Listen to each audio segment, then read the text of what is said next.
ಇದು ಭಯಂಕರ ಒಂದು ಹೆಣ ಸಿಕ್ಕಿದೆ ಅಂತ, ಯಾರ್ದು ಅಂತ ಗೊತ್ತಿಲ್ಲ ಅಂತೇಳಿ. ಮಾಂಸ ಒಂದು ಚೂರು ಇಲ್ಲ, ಮಾಂಸ ಎಲ್ಲ ಹುಳಾಗ್ಬಿಟ್ಟಿದೆ ಆಯಿತಾ. ಅಲ್ಲಿ ನೋಡೋತ್ತಿಗೇನು ಅವರು ಹೊರಗಡೆ ಹೋಗಿ ಗುಂಡಿ ತೆಗೆದಿದ್ದಾರೆ ಅಂತೇಳಿ, ಹೊರಗಡೆ ಹೋಗಿ ನೋಡೋತ್ತಿಗೆ ಗುಂಡಿನೂ ತೆಗೆದಿಲ್ಲ, ಏನೂ ಇಲ್ಲ. ತಂದೆ ಹುಷಾರಿರಲಿಲ್ಲ, ನಾನೇ 10 ದಿವಸ 15 ದಿವಸ ಮುಂಚೆ ಕರ್ಕೊಂಬಂದಿದ್ದೆ. ಚೀಟಿ ಎಲ್ಲ ಸಿಕ್ತು ನಾವೆಲ್ಲ ನೋಡಿದಾಗ. ಇವ್ರು ಏನು ಮಾಡೋದು, ಊಟ ತಗೊಂಡೋಗಿ ತೋರಿಸೋದು ಬರೋದು. ಏನು ರೆಪ್ಪೆ ಹೇಳ್ತಾರಲ್ಲ, ಅವಾಗೊಂದು ಗಾದೆ ಹೇಳ್ತಿದ್ರು, ರೆಕ್ಕೆ ಬಂದು ಆರ್ತದೆ ಹುಳ ಅಂತೇಳಿ, ಆ ಟೈಪಲ್ಲಿತ್ತು ಸರ್. ಹಾಸಿಗೆಲಿ ಹೆಂಗೆ ಮಲಗಿದೆ ಹಿಂಗೆ ಇದೆ. ಮಾನ್ಯ ವೀಕ್ಷಕರೇ, ತುಂಬ ವಿಶೇಷ ಅಂದರೆ ನನ್ನೊಟ್ಟಿಗೆ ಇವತ್ತು ಆರಿಫ್ ಬಣ್ಕಲ್ ಅವರಿದ್ದಾರೆ. ಇತ್ತೀಚೆಗೆ ರಾಜ್ಯದಲ್ಲಿ ಒಂದು ಬೆಚ್ಚಿ ಬೀಳುವಂಥ ಒಂದು ಘಟನೆ ಆಗುತ್ತೆ. ಇದು ನಿಮಗೆಲ್ಲರಿಗೂ ಗೊತ್ತಿರುತ್ತೆ. ಏನಂತ ಹೇಳಿದ್ರೆ, ಗಂಡ ಹೆಂಡತಿ ಇಬ್ಬರು ಒಂದು ಮನೆಯಲ್ಲಿರ್ತಾರೆ, ಮಕ್ಕಳು ಒಬ್ಬರು ಬೇರೆ ಬೇರೆ ಊರಲ್ಲಿರ್ತಾರೆ ಅವ್ರ ಮಕ್ಕಳು. ಆ ಸಮಯದಲ್ಲಿ ಗಂಡ ಕೊನೆ ಉಸಿರು ಎಳಿತಾರೆ, ಅಂದರೆ ಅವ್ರ ಮನೆ ಯಜಮಾನರು ಕೊನೆ ಉಸಿರು ಎಳಿತಾರೆ. ಗಂಡನ ಮೇಲೆ ಪ್ರೀತಿಯಿಂದ ಅವರು ಡೆತ್ ಆಗಿ 12 ದಿವಸ ಆಗಿರುತ್ತೆ. 12 ದಿವಸನೂ ಆ ಡೆಡ್ ಬಾಡಿ ಒಟ್ಟಿಗಿರ್ತಾರೆ. ಆ ಸಮಯದಲ್ಲಿ ಇದು ಯಾರಿಗೂ ಗೊತ್ತಾಗೋದಿಲ್ಲ, ಯಾಕೆಂದರೆ ಈ ಭಾಗದಲ್ಲಿ ಕಾಡು ಪ್ರದೇಶ ಎಲ್ಲ ಇರೋದು, ಒಂಟಿ ಮನೆಗಳೇ ಇರೋದ್ರಿಂದ ಇದು ಯಾರಿಗೂ ಗೊತ್ತಾಗೋದಿಲ್ಲ.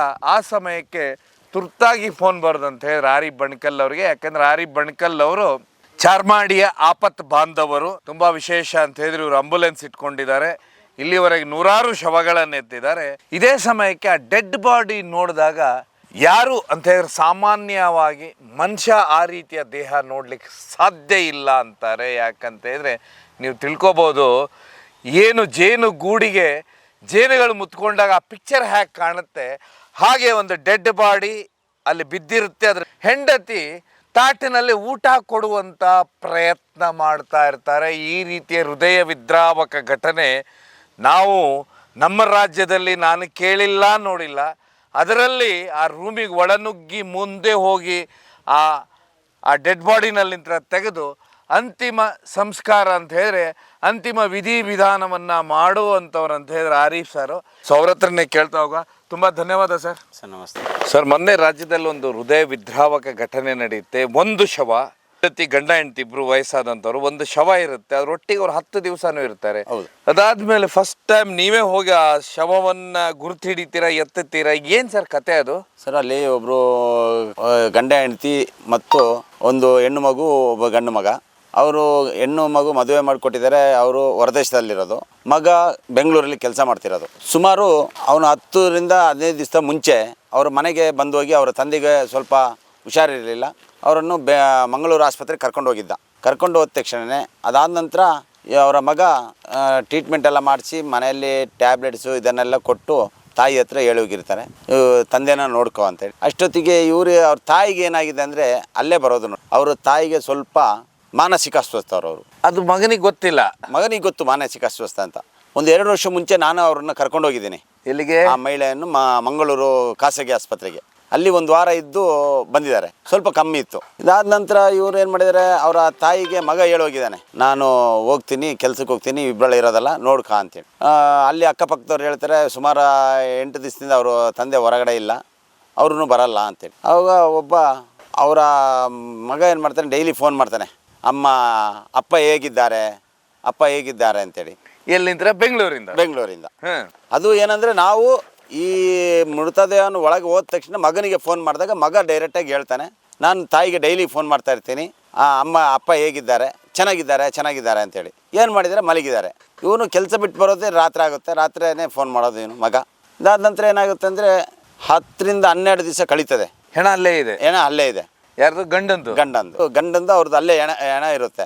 ನಾವು ಸಾರ್ವಜನಿಕರು ಕರೆ ಮಾಡ್ತಾರೆ ನಮಗೆ. ಅಲ್ಲಿ ನಮ್ಮ ಅಲ್ಪಸಂಖ್ಯಾತರ ಒಬ್ಬರು ಅಧ್ಯಕ್ಷರಿದ್ದಾರೆ, ಅವರು ನನಗೆ ಕರೆ ಮಾಡ್ತಾರೆ. ಕರೆ ಮಾಡಿದ ತಕ್ಷಣ ಏನಾಗ್ತದೆ, ಅಲ್ಲಿ ಏನೋ ಸ್ಮೆಲ್ ಬರ್ತಾ ಇದೆ ಅಂತೆ, ಸ್ವಲ್ಪ ಹೋಗಿ ನೋಡಿ ಅಂತೇಳಿ. ಇದು ಅವ್ರ ಮನೆ ಅಕ್ಕಪಕ್ಕದವ್ರು ಅವ್ರಿಗೆ ಫೋನ್ ಮಾಡಿ, ಅವ್ರು ನನಗೆ ಫೋನ್ ಮಾಡಿದ್ದಾರೆ. ಅಷ್ಟೊತ್ತಿಗೆ ನಾನು ಏನು ಮಾಡ್ತೀನಿ, ದಿಲೀಪ್ ಕುಮಾರ್ ಅಂತಿದ್ದಾರೆ ನಮ್ಮ ಬಣ್ಕಲ್ SI, ಒಳ್ಳೆ ಸ್ಪಂದನೆ ಮಾಡ್ತಾರೆ ಅವರು.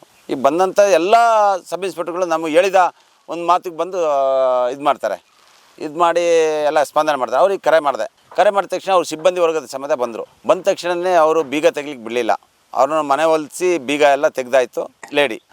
ಬೀಗ ಎಲ್ಲ ತೆಗೆದ ತಕ್ಷಣವೇ ಏನು ಮಾಡ್ತೀವಿ ಅಂದರೆ, ಸಬ್ ಇನ್ಸ್ಪೆಕ್ಟರ್ ಒಳಗೆ ಹೋಗ್ತಾರೆ. ಸಬ್ ಇನ್ಸ್ಪೆಕ್ಟರ್ ಒಳಗೆ ಹೋಗಿ ನೋಡೋತ್ತಿಗೆ ಇದಾಗಿರುತ್ತೆ. ಅವರು ಹೋದ ತಕ್ಷಣ ಹೇಳ್ತಾರೆ, ನಮ್ಮ ಗಂಡನ್ನು ನಾನು ಬಿಟ್ಕೊಡೋದಿಲ್ಲ ಅಂತೇಳಿ. ಆ ಲೇಡಿ ಆ ರೂಮಿಗೆ ಹೋದರೆ ಉಂಟಲ್ಲ, ಜೀವಮಾನದಲ್ಲಿ ಅಂಥ ಒಂದು ಪರಿಸ್ಥಿತಿ ಇನ್ನೊಬ್ರಿಗೆ ಬರಬಾರ್ದು. ಹುಳ ಇಡೀ ರೂಮೆಲ್ಲ ಹುಳ, ನಾನು ಮುಟ್ತೀನಿ ನನ್ನ ಮೈ ಮೇಲೆಲ್ಲ ಹುಳ ಬರ್ತಾ ಇದೆ ಆಯಿತಾ. ಆದರೂ ಅವರು ಅಲ್ಲಿ ಹೋಗ್ತಿದ್ದಾಗ ಹೇಳೋದು ನನ್ನ ಗಂಡನ ಹೊರಗಡೆ ಕೊಡಲ್ಲ ಅಂತೇಳಿ, ನನ್ನ ಗಂಡ ಮಲಗಿದರೆ ಮುಟ್ಟಬೇಡಿ ಅಂತೇಳಿ. ಹುಳ ಅಂದರೆ ದೊಡ್ಡ ದೊಡ್ಡ ಹುಳ ಸರ್, ಏನು ರೆಪ್ಪೆ ಹೇಳ್ತಾರಲ್ಲ ಅವಾಗೊಂದು ಗಾದೆ ಹೇಳ್ತಿದ್ರು, ರೆಕ್ಕೆ ಬಂದು ಆರ್ತದೆ ಹುಳ ಅಂತೇಳಿ, ಆ ಟೈಪಲ್ಲಿತ್ತು ಸರ್. ಹಾಸಿಗೆಲಿ ಹೆಂಗೆ ಮಲಗಿದೆ ಹಿಂಗೆ ಇದೆ ಆಯಿತಾ. ಆ ಸ್ಮೆಲ್ಲಲ್ಲಿ ನಿಲ್ಲಕ್ಕಾಗಲ್ಲ, ಅಲ್ಲಿ ಭಯಂಕರ ಸ್ಮೆಲ್ಲು. ಆ ಡೆಡ್ ಬಾಡಿ ಹಾಗೇ ಇದೆ. ಹಾಗೇ ಇದೆ ಅದು. ಹಾಸಿಗೆ ರೂಮಲ್ಲಿ ಎಲ್ಲ ಹುಳ. ಸಿಚುವೇಶನ್ಸ್ ಅಂದರೆ ಸರ್ ಏನು ಗೊತ್ತಾ, ಏನು ಒಂದು ಮೂಗಿಡ್ಕೊಂಡು ಮನುಷ್ಯನಾದನೋ ಅನ್ನೋದ್ರಲ್ಲಿ ಹೋಗಲ್ಲ. ಎಲ್ಲ ಹೋದವರು ಆ ಚಾವಡಿಯಿಂದನೇ ಹೊರಗಡೆ ವಾಪಸ್ ಬರ್ತಾಯಿದ್ರು. ನಾನು ಒಳಗೆ ಹೋಗಿ ನೋಡ್ತೀನಿ, ಫುಲ್ಲು ಇಲ್ಲಿ ಎಲ್ಲ ಫುಲ್ ಇದಾಗಿದೆ, ಏನಿಲ್ಲ ಹುಳ ಅಂದರೆ ಹುಳ. ಮಾಂಸ ಒಂದು ಚೂರು ಇಲ್ಲ, ಮಾಂಸ ಎಲ್ಲ ಹುಳ ಆಗಿಬಿಟ್ಟಿದೆ, ಅಷ್ಟೊಂದು ಹುಳ. ಅದಾದ ನಂತರ ನಾವು ಪೊಲೀಸ್ ಮುಖಾಂತರ ಇದು ಮಾಡಿ ಅವರ ಮಗನಿಗೆ ಇವರಿಗೆಲ್ಲ ಫೋನ್ ಮಾಡಿದಾಗ ನಾವು ಅವ್ರ ಹತ್ರ ಕೇಳಿದ್ವು, ನಿಮ್ಮ ಗಂಡ ಎಲ್ಲಿ ಅಂತ. ಗಂಡ ಮಲಗಿದ್ದಾರೆ, ಮುಟ್ಟಬೇಡಿ, ನನ್ನ ಗಂಡ ನನಗೆ ಬೇಕು, ಮುಟ್ಟಬೇಡಿ ಅಂತೇಳಿ. ಆದ ತಕ್ಷಣ ಏನಾಯ್ತು, ನಾವು ಅಲ್ಲಿಂದ ನಮ್ಮ ನವೀನ ಅಂತ ಒಬ್ರು ಇದ್ದಾರೆ, ಅವರು ಮತ್ತೊಬ್ಬರು ವಿನ್ಸಿ ಅಂತಿದ್ದಾರೆ, ಅವ್ರನ್ನ ಕರ್ಕೊಂಡು ಆ ಹಾಸಿಗೆ ಸಮೇತ ಹೊರಗಡೆ ತೆಗಿಯೋತ್ತಿಗೆ ಈ ಮಂಚ ಅಡಿಗಡೆ ಎಲ್ಲ ಇದು. ಅಲ್ಲಿ ಜನಗಳು ಮಾತಾಡೋಕ್ಕೆ ಸ್ಟಾರ್ಟ್ ಮಾಡಿದರು, ಓ ಕೊಲೆ ಮಾಡಿದೆ ಅಂತೇಳಿ ಆಯಿತಾ. ಅಲ್ಲಿ ನೋಡೋತ್ತಿಗೇನು ಅವರು ಹೊರಗಡೆ ಹೋಗಿ ಗುಂಡಿ ತೆಗೆದಿದ್ದಾರೆ ಅಂತೇಳಿ, ಹೊರಗಡೆ ಹೋಗಿ ನೋಡ್ತೀವಿ ಗುಂಡಿನೂ ತೆಗೆದಿಲ್ಲ, ಏನೂ ಇಲ್ಲ ಆಯಿತಾ. ಮನೆ ಒಳಗೆ ತೆಗೆದಿದ್ದಾರೆ ಅಂತ ಸುಮ್ಮನೆ ಒಂದು ಹಬ್ಸ್ಬಿಟ್ರು. ಹುಳ ಇದ್ದಿದ್ದೌದು, ಗುಂಡಿ ತೆಗೆದಿಲ್ಲ. ಅದಾದ ನಂತರ ನಾವು ಏನು ಮಾಡೋದು, ಪೊಲೀಸ್ ಮುಖಾಂತರ ಅವ್ರ ಮಗನಿಗೆ ದಿಲೀಪ್ ಸರ್ ಅವರೆಲ್ಲ ಮಾಡಿದರು, ಫೋನ್ ಮಾಡಿದರು. ಫೋನ್ ಮುಖಾಂತರ ಏನಪ್ಪ ಏನು ಅಂತೇಳಿ ಇವ್ರಿಗೆ ಕನ್ಫರ್ಮ್ ಆಗಬೇಕಲ್ಲ. ನಾಳೆ ಇವರು ಕೆಲವು ಜನ ಫೋನ್ ಕೊಲೆ ಅಂತ ಬರ್ತಾ ಇದೆ, ಕೊಲೆ ಆಗಿದೆ ಹಂಗೆ. ಮಾಧ್ಯಮದಲ್ಲಿ ಹಂಗೆ ಬಂದಿದ್ದ. ಇದು ಭಯಂಕರ ಒಂದು ಹೆಣ ಸಿಕ್ಕಿದೆ ಅಂತ, ಯಾರ್ದು ಅಂತ ಗೊತ್ತಿಲ್ಲ ಅಂತೇಳಿ. ಅದಾದ ನಂತರ ಇನ್ನು ಕೆಲವೊಂದು ಜನ ಅಲ್ಲಿ ಮಾತಾಡ್ತಾರಲ್ಲ, ಅದು ಕೊಲೆ ಆಗಿರ್ಬೋದು ಅಂತ. ಲಾಸ್ಟಿಗೆ ಅವರ ಮಗನಿಗೆಲ್ಲ ಫೋನ್ ಮಾಡಿ ಸಬ್ ಇನ್ಸ್ಪೆಕ್ಟರ್ ಕೇಳಿದಾಗ ಹೇಳಿದರು, ಅವರು ಮಾನಸಿಕ ಅಸ್ವಸ್ಥ, ತಾಯಿ ತಂದೆ ಹುಷಾರಿರಲಿಲ್ಲ. ನಾನೇ 10 ದಿವಸ 15 ದಿವಸ ಮುಂಚೆ ಕರ್ಕೊಂಬಂದಿದ್ದೆ. ಚೀಟಿ ಎಲ್ಲ ಸಿಕ್ತು, ನಾವೆಲ್ಲ ನೋಡಿದಾಗ ಚೀಟಿ ಸಿಕ್ಕಿದ ತಕ್ಷಣ ಆಯ್ತು. ಮತ್ತೆ ಇವ್ರು ಹೇಳಿದರು ಮಾನಸಿಕ ಅಸ್ವಸ್ಥ ಎಲ್ಲ ರಿಪೋರ್ಟೆಲ್ಲ ಸಿಕ್ತಲ್ಲ. ಇವ್ರು ಏನು ಮಾಡೋದು, ಊಟ ತಗೊಂಡೋಗಿ ತೋರಿಸೋದು ಬರೋದು. ಯಾರಿಗೆ? ಗಂಡನಿಗೆ. ಅವ್ರಿಗೆ ಆ ಸ್ಮೆಲ್ಲಿಂದ ಸೆನ್ಸು ಬಂದಿಲ್ಲ. ಏನು ಹೇಳ್ತೀರ? ಏನಪ್ಪ ದೇವರೇ ಬಲ್ಲ, ಮನುಷ್ಯನಾದನು ಅವನ ಹತ್ರ ಬಾಡಿ ಹತ್ರ ಹೋಗೋದಿಲ್ಲ ಸರ್. ಅಲ್ಲ, ಮುಖ ಇತ್ತ ಮನುಷ್ಯನಿಗೆ? ಇಲ್ಲ, ಏನೇ ಇಲ್ಲ, ಎಲ್ಲ ಹುಳ. ಈ ಜೇನು ನೊಣ ಕಟ್ಟಿರ್ತಲ್ಲ ಅದೇ ಟೈಪ್ ಇತ್ತು ಹುಳ, ಖಾಲಿ ಎಲುಬು ಅಷ್ಟೇನೆ. ಎಲುಬು, ಮಾಂಸ ಎಲ್ಲ ಹುಳ ಆಗಿಬಿಟ್ಟಿದೆ, ನೋಡಲಿಕ್ಕೆ ಸಾಧ್ಯ ಇಲ್ಲ. ಮಾಧ್ಯಮದಲ್ಲಿ ಬಂದಾಗ ನನಗೆ ಅಂತೂ ಎಲ್ಲರದು ಫೋನ್ ಹೆಂಗೆ ತೆಗೆದ್ರಿ, ಹೆಂಗೆ ಮಾಡಿದ್ರಿ ಏನು ಅಂತೇಳಿ. ನಾನು ಬೆಳಗ್ಗೆ ಹೋದ, ನನಗೆ ಹೊಟ್ಟೆ ಹಸಿತಿತ್ತು. ನನಗೆ ಅಲ್ಲಿ ಊಟ ತಂದು ಕೊಟ್ಟರು, ಅಲ್ಲೇ ಊಟ ಮಾಡಿದೆ. ನಾನು ಊಟ ಮಾಡೋದು ನೋಡಿ ಇದ್ದವರೆಲ್ಲ ವಾಮೆಂಟ್ ಮಾಡಿಬಿಟ್ರೆ. ಉಡ್ಡೋರು ಏನು ಎಲ್ಲ ವಾಮೆಂಟ್ ಮಾಡೋದು, ನೀನು ಮನುಷ್ಯನಲ್ಲ ಅಂತೇಳಿ. ನೋಡಿ ಸರ್, ನನಗೆ ಯಾವುದೇ ಧರ್ಮದವರಾಗಲಿ, ಯಾವುದೇ ಇದರದಾಗಲಿ, ನಾನು ಮಾನವೀಯತೆಯಿಂದ ಎಲ್ಲ ಒಂದನ್ನು ತೆಗಿತೀನಿ ಸರ್, ಎಲ್ಲರನ್ನು. ಅದು ಎಷ್ಟೇ ಕೊಳ್ತಿರಲಿ, ಏನೇ ಇರಲಿ, ಅವರು ಆಕಸ್ಮಿಕ ತೀರೋದ್ರೂ ಅವ್ರನ್ನ ಅವರ ಹಿಂದೂ ಮುಸ್ಲಿಮ್ ಕ್ರಿಶ್ಚಿಯನು ಜಾತಿ ಮತ ನೋಡಿದ್ರೆ ಅವರವರ ಇದನ್ನು ನಾನು ಮಾಡ್ತೀವಿ.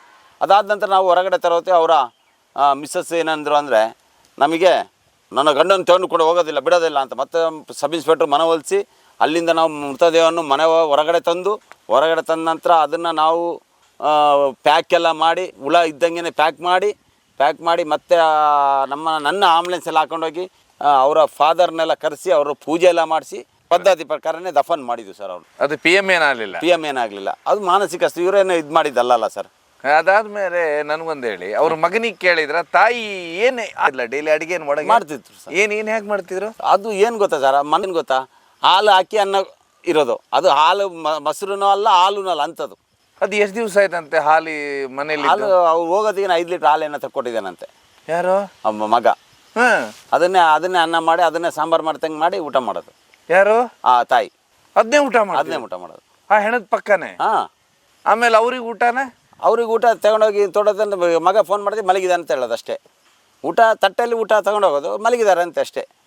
ಊಟ ಮಾಡಿಲ್ಲ, ಮಲಗಿದ್ದಾರೆ ಅಂತ ಹೇಳೋದು. ಮಗ ಏನು ಇಂಥ ಕಾಯಿಲೆ. ನಾನು ಮಾತ್ರ ಜೀವಮಾನದಲ್ಲಿ ಆ ಮೃತದೇಹವನ್ನು ನೀವು ಈಗ ನೋಡ್ತಾ ಇದ್ದೀರಲ್ಲ, ಮೃತದೇಹ ಆ ಜೀವಮಾನದಲ್ಲಿ ನಾನು ಅಂಥದ್ದು ನೋಡಲಿಲ್ಲ ಸರ್. ಮನೆ ಒಳಗೆ ಎಲ್ಲೋ ನಡೀತಿದ್ದು ನಾನು ನೋಡ್ತಾ ಇದ್ದೆ, ಇಂಥದ್ದಾಗಿರೋದು ನಾನು ಇದೇ ಫಸ್ಟ್ ನೋಡಿದ್ದು. ಆಮೇಲೆ ಇನ್ನೊಂದು, ಅವ್ರು ಯಾರ ಜೋಡಿನೂ ಕಾಂಟ್ಯಾಕ್ಟಲ್ಲೂ ಇರಲಿಲ್ಲ. ಮಗಳ ಜೊತೆ ಮಾತ್ರ ಫೋನು. ಮತ್ತು ಅಕ್ಕಪಕ್ಕದಲ್ಲಂತೂ ಯಾರ ಹತ್ರನೂ ಕಾಂಟ್ಯಾಕ್ಟೇ ಇರಲಿಲ್ಲ. ಅವರು ಯಾರು ಮಾನಸಿಕ ಅಸ್ವಸ್ಥಲ್ಲ, ಏನೋ ಬೈತಾರ ಹೊಡಿತಾರ ಅಂತೇಳಿ. ಮತ್ತೊಂದು ವಿಶೇಷ ಅಂದರೆ, ಅವರ ಮೃತದೇಹನ ಹೊರಗಡೆ ತೆಗೀತಿ ಆ ನಾಯಿ ಒಂದು ಭಾರಿ ಕೂಗಾಡ್ತಿತ್ತು ಸರ್. ಭಾರಿ ಒಂದು ನಾಯಿ ಅವ್ರದ್ದು ಭಾರಿ ಕೂಗಾಡ್ತಿತ್ತು. ಅದು ಮಾತ್ರ ಮನುಷ್ಯಗೆ ನನಗೆ ಭಾರಿ ಒಂದು ಬೇಜಾರಾಯಿತು. ಮನುಷ್ಯನಿಗೆ ಸಮೇತ ಇದಿಲ್ಲ, ಪ್ರಾಣಿಗಳಿಗಿದೆ ಅಂತೇಳಿ ನಿಷ್ಠೆಯಿಂದ ಭಾರಿ ಒಂದು. ಮಾರನೇ ದಿವಸ ನಾನು ದಫನೆಲ್ಲ ಮಾಡಾಯಿತು. ಮಾರನೇ ದಿವಸ ಅವ್ರ ಮನೆಗೆ ಹೋದ ತಕ್ಷಣ ನಿಮ್ಮ ಮನೆಯವರಲ್ಲಿ, ನಮ್ಮ ಮನೆಯವ್ರು ಮಲಗಿದ್ದಾರೆ ಅಲ್ಲಿ ಹೋಗಬೇಡಿ ಅಂದರು. ನಮ್ಮ ಮನೆಯವ್ರು ಮಲಗಿದ್ದಾರೆ. ನಾನು ನಿನ್ನೆ ಬಂದಿದ್ನಾ? ಇಲ್ಲ ನನಗೆ ಗೊತ್ತಿಲ್ಲ ಅಂತ. ಆಮೇಲೆ ನಾವು ಮತ್ತೆ ಅವರಿಗೆ ಹೇಳುದು, ಮನೆಯವರು ಇಲ್ಲ ಎಲ್ಲ ಆ ರೂಮಿಗೆ ಹೋಗಬೇಡಿ ಅಂದ್ರು. ಆಯ್ತು ಅಂದ. ಮಗನೆಲ್ಲ ಇದ್ದ ಮಾತಾಡಿಸ್ಕೊಂಡು ಸೀದಾ ಬಂದು ನಾವು ಇಲ್ಲ. ಮಾರನೇ ದಿವಸನೂ ಕ್ಲೀನ್ ಮಾಡ್ತಿದ್ವು. ಸ್ಮೆಲ್ಲು ಅಂದರೆ ಬಾಗಿಲು ತೆಗಿಯಂಗಿಲ್ಲ, ಅಷ್ಟು ಸ್ಮೆಲ್ ಇತ್ತು. ಮನೆ ದೊಡ್ಡದಲ್ಲ? ದೊಡ್ಡ ಮನೆ.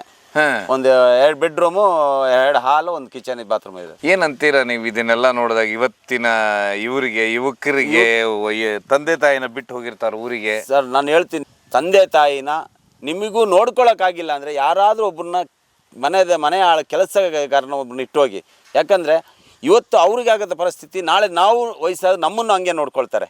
ನಾವು ಈಗ ಏನು ತಂದೆ ತಾಯಿನ ಚೆನ್ನಾಗಿ ನೋಡ್ತೀವೋ ಅದನ್ನೇ ನಮ್ಮ ಮಕ್ಕಳು ನಮ್ಮನ್ನು ಚೆನ್ನಾಗಿ ನೋಡ್ಕೊಳ್ತಾರೆ. ಯಾಕಂದರೆ ಆಸ್ತಿ ಅಂತಸ್ತು ಯಾವತ್ತೂ ಇರಲ್ಲ. ನಮ್ಮನ್ನು ಏನು ತಂದೆ ಏನು ದುಡಿದು ನಮ್ಮನ್ನು ಸಾಕಿರ್ತಾರೋ, ತಾಯಿ ಏನು 9 ತಿಂಗಳು ಹೊಟ್ಟೆಲಿಟ್ಟಿರ್ತಾರೋ ಅದನ್ನು ಮಾತ್ರ ನೀವು ಮರಿಬೇಡಿ ಅಂತ ಹೇಳ್ತಿದ್ದೀನಿ. ಏನು ಇವತ್ತು ನಾನು ಬೆಳಗ್ಗೆ ಮನೆಯಿಂದ ಸ್ನಾನ ಮಾಡಿಕೊಂಡು ನಾನು ಹೊರಟಿದ್ದೇನೆ. ನಾಳೆ ಬೆಳಗ್ಗೆ ನನ್ನ ಯಾರು ಸ್ನಾನ ಮಾಡಿಸ್ತಾರೋ, ಯಾರು ನನ್ನ ಬಟ್ಟೆ ಹಾಕ್ತಾರೋ ಗೊತ್ತಿಲ್ಲ. ಅಷ್ಟೇ ತನಕ ಎಲ್ಲರೂ ಚೆನ್ನಾಗಿರ್ಬೇಕು ಅಂತಲೇ ನನ್ನ ಆಸೆ ಸರ್. ಅವ್ರನ್ನ ನೀವು ಮೊದಲು ನೋಡಿದ್ರೆ? ಮೊದಲು ನೋಡಿದ್ದೆ ಸರ್. ಚೆನ್ನಾಗಿ ನಡ್ಕೊಂಡು ಹೋಗುವೆಲ್ಲ ಬರ್ತಾಯಿದ್ರು. ಮಗ ನಾನು ನಿಮ್ಮನ್ನು ಎಲ್ಲ ಕಡೆ ನೋಡ್ತಾ ಇದ್ದೆ, ಅದು ಇಂಥೊಂದು ಕೆಲಸ ಮಾಡಿದಿರ ಅಂತೇಳಿ ಭಾರಿ ಒಂದು. ಈಗ ಅವನು ಡೈಲಿ ಫೋನ್ ಮಾಡ್ತಾ ಇದ್ದ? ಹೌದು ಸರ್. ಏನಂತೇಳಿ? ತಂದೆ ಇಲ್ಲಿ ಅಂತ. ತಂದೆ ಮಲಗಿದ್ದಾರೆ. ತಂದೆ ಫೋನ್ ಕೊಡಂತ ಹೇಳಿಲ್ವಾ? ತಂದೆ ಫೋನ್ ಕೊಡ ಅಂತ ಹೇಳಿದಾಗಲೇ ಅವ್ನು ಮಲಗಿದೆ ಅಂತ ಹೇಳಿರೋದು. ತಂದೆ ಫೋನ್ ಕೊಡ ಅಂತ ಹೇಳಿದ್ರಾಗಲೇ ಮಲಗಿರೋದು ಅಂತ ಹೇಳೋದು. ಕೆಲಸ ಮುಗಿಸ್ಕೊಂಡು ನೈಟ್ ಬರೋದಲ್ಲ ಸರ್. ಅಲ್ಲ, ಅವರೇ ಏನಾಗಿತ್ತಂತ, ತಂದೆಗೆ ಏನಾಗಿತ್ತಂತ? ಆ್ಯಕ್ಚುಲಿ ತಂದೆ ಹುಷಾರಿಲ್ಲ ಅಂತೇಳಿ ಅವರು ಒಂಚೂರು ಸ್ಟ್ರೋಕ್ ಟೈಪ್ ಆಗಿತ್ತು ಸ್ವಲ್ಪ. ಅದರಲ್ಲೇ ಇದ್ರು ಗಂಡ ಹೆಂಡತಿ? ಹೌದು. ಸೊ ನೀವ್ ಹೇಳೋದು ಅಂದ್ರೆ ಈ ರೀತಿ ಯಾವತ್ತೂ ನಿಮ್ಮ ಜೀವಮಾನದಲ್ಲಿ ನಾನು ನೋಡಿಲ್ಲ ಸರ್. ಇದು ಈ ರೀತಿ ಘಟನೆ ಯಾವತ್ತೂ ನಾನು ಜೀವಮಾನದಲ್ಲಿ ನೋಡಿಲ್ಲ. ಇದೇ ಫಸ್ಟ್ ಮನೆ ಒಳಗೆ ಇದಾಗಿದ್ದು ನೋಡಿದ್ದು. ಅವ್ರನ್ನ ನೀವು ಮೊದಲು ನೋಡಿದ್ರೆ? ಮೊದಲು ನೋಡಿದ್ದೆ ಸರ್. ಚೆನ್ನಾಗಿ ನಡ್ಕೊಂಡು ಹೋಗುವೆಲ್ಲ ಬರ್ತಾಯಿದ್ರು.